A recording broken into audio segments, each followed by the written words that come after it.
Hey everyone, my name is Chris Lambert. On this channel, we talk Kanye West, and today we're talking some insight into the album making process that we don't typically get. I mean, we know some things, but we don't know everything, and Fivio dropped a detail when he went on Hot 97 and talked to Ebro, Rosenberg, and Laura Stylez that I had never heard before. Maybe you had heard it before, but it's definitely not something I'm familiar with. So you can see here Kanye West streams ripped the 33-second clip. It was just interesting insight into how Kanye picks his features for Donda 1 and 2. Kanye podcast, you might like this information for future videos. Yes, I would. So we're going to get to this and then talk a little bit about it. So here we go.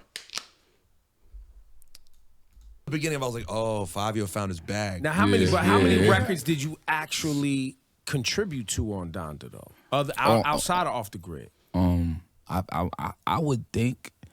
I mean, see what Kanye doing after he get all the verses, because he sent me all the songs. I'm saying he sent me all the songs, like open verses to every song. I'm saying I put my pieces on it, like I do my verses on every song. So what he do is he'll call all artists. I'm saying everybody do every song, take it back and pick out and like that's how he like master it down. You know what I'm saying? With Donda 2, same way. Same thing. I'm saying both. I'm saying so. I say I contribute to all of it. I'm saying like I did my part. I'm saying I just did my part. I'm saying, but you're officially Grammy nominated then.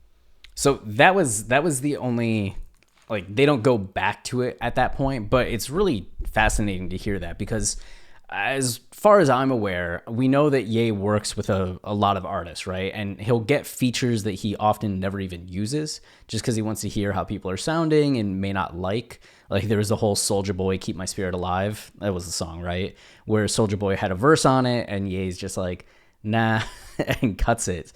And I don't know if Ye sent Soulja Boy every song with open verses the way that he did Fivio, or if it's something he has some artists up front early in the process that he does that with. But we're aware that he gets a lot of artists to submit verses, and we're aware that sometimes or often you have people that just get left off the album entirely. That was the case with, like, we know DMX recorded for The Life of Pablo, right? There was that awesome opening to Real Friends that I still wish was actually on the album or would even be updated. I just think DMX's opening verse or intro to Real Friends was fantastic. But just moments like that. It was something else where we remember hearing Kendrick doing a reference track for All Day. So I don't know how long he's been doing this process, but we do know that there are a lot of reference tracks. There are a lot of artists that talk about recording for a Kanye album, but never like being used for it. Yandi had a number of guest features that were like kind of surprising and people were excited about, and then nothing. So this would kind of fall in line with that and the expectations that he works with a lot of artists. But I have never heard that he sends just like all the songs, open verses to a number of artists and they record to everything. I mean, it would make sense that he would send the songs to some artists and they'd be like, okay, I'm going to try to write to these three. And maybe some aren't as ambitious as Fivio was here, where he's just like, I wrote to all of them. I wrote verses to every single one. But I do wonder if that's why, Vori ends up on God Breathed and Jonah and No Child Left Behind. And what's the other one that I keep forgetting that Vori is on?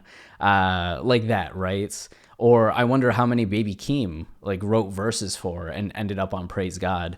And I wonder how much of that process is Ye saying, okay, this person delivered all these verses for these songs. I don't quite like what they were doing on these, but I'm actually going to have them re-record a new verse for this song because I like the energy that they had, right? Or if he just hears what they delivered and then just, if they make it, they make it. If they don't, they don't. But I wonder what Fivio sounded like on God Breathed.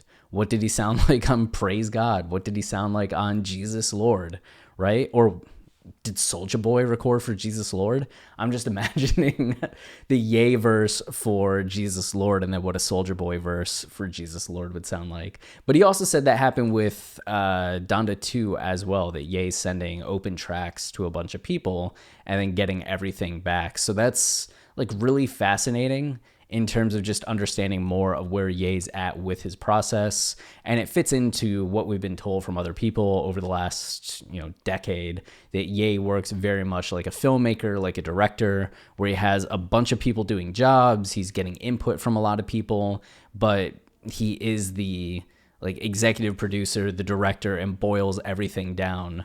At the end of the day, it's running through him. It's his final say on everything, rather than him just kind of being at the mercy and not having a lot of say in his own project, the way that some artists might give up production duties or not even write songs in the way that some pop artists don't write songs, right? There were a couple other moments in this interview where Fivio talked about Ye, as my cat chases my dog, if you're hearing that.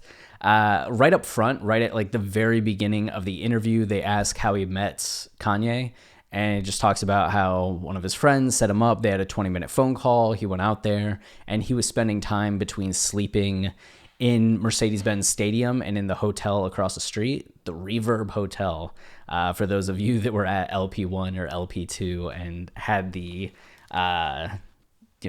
delightful experience of staying in the Reverb.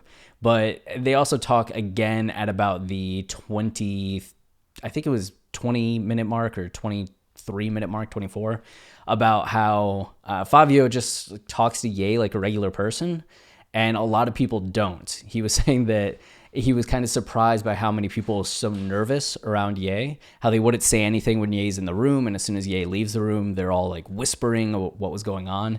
Fivio's like, I just talked to him like a normal person, and Justin LeBoy also just treats him like a normal person, and I think he responds well to that.